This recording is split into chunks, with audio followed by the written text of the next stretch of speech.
E devido a muitos e-mails que eu já tenho recebido de pessoas, de que quando eu falo de adulterações, contradições da Bíblia, eles ficam pedindo para provar.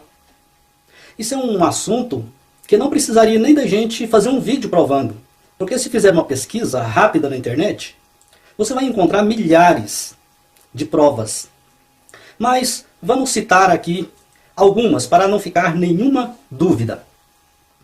Vamos dar um exemplo aqui de uma contradição.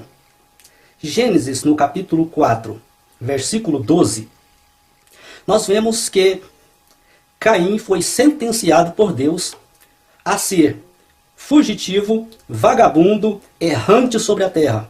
E recebeu uma sentença de que tudo que ele plantasse não daria fruto. Pois bem, no mesmo capítulo, não precisamos ir muito longe, no mesmo capítulo, no versículo 17, nós vemos ali que Caim casou, teve filhos e edificou uma cidade. Ele fundou uma cidade. Ora, no primeiro versículo, no versículo 12, nós vemos que ele recebeu uma sentença de total instabilidade. Não ia parar em lugar nenhum. Ia ficar para aqui e para ali. Tudo que ele fizesse não ia prosperar. Mas, porém, no versículo 17, nós vemos uma estabilidade total. Veja que contradição tremenda.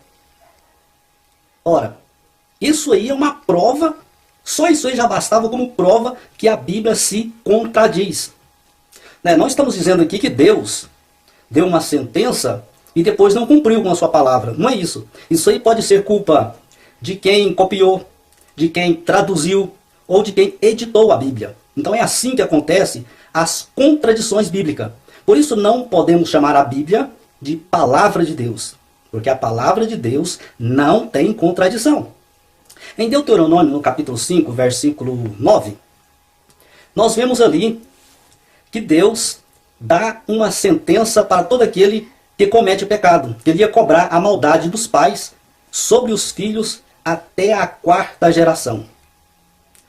Veja bem, no mesmo livro, no capítulo 24, versículo 16, nós vemos já ali uma afirmação que os pais não levarão a culpa dos filhos e nem os filhos levarão a culpa dos pais. Olha que contradição tremenda novamente. Em Salmos, no capítulo 44, versículo 23, nós vemos ali o salmista tem uma visão acerca de Deus que ele dorme. Que Deus dorme, Deus cochila. Mas um outro salmista, lá do Salmo 121, versículo 4, lá ele já diz que Deus nunca dorme. Ele jamais cochila. Nós vemos que a visão dos salmistas são diferentes em relação ao Criador. Em Mateus, no capítulo 1, versículo 16, nós vemos ali que Jacó é o pai de José.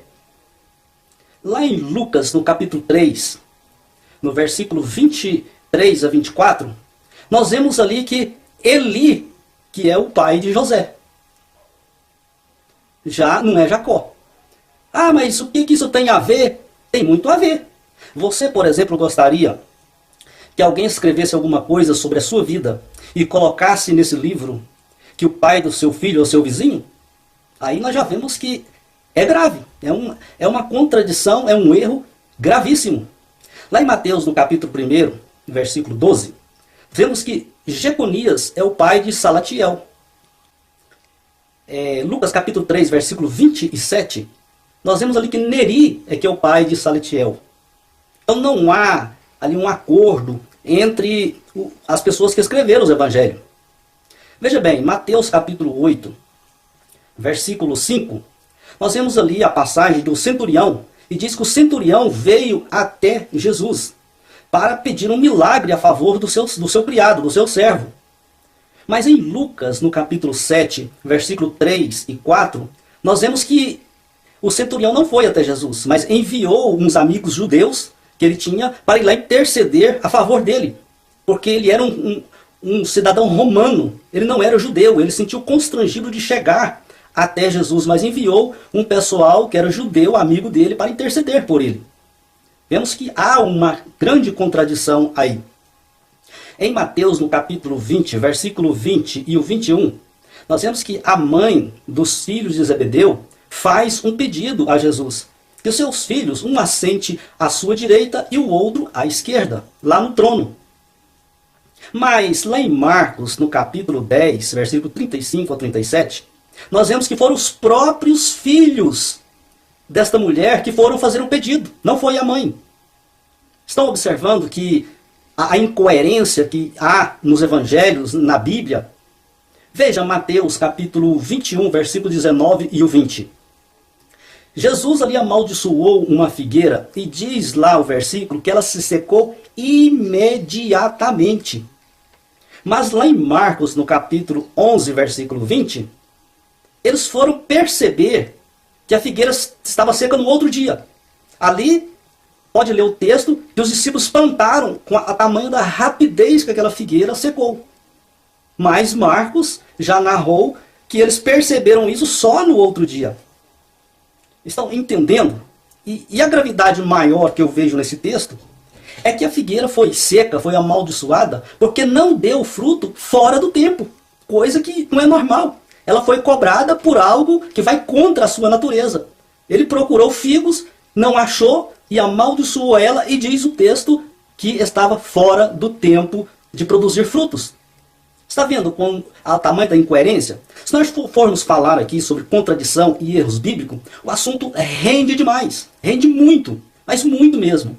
Porque já foram descobertos, foram milhares e milhares de erros e contradição na Bíblia. Como podemos falar que ela é inerrante? Como podemos falar que ela é a palavra de Deus? Como podemos dizer que ela é sagrada? A Bíblia é um livro feito pelo homem e para o homem. Não pode ser chamada a palavra de Deus. O que você acha? Deixa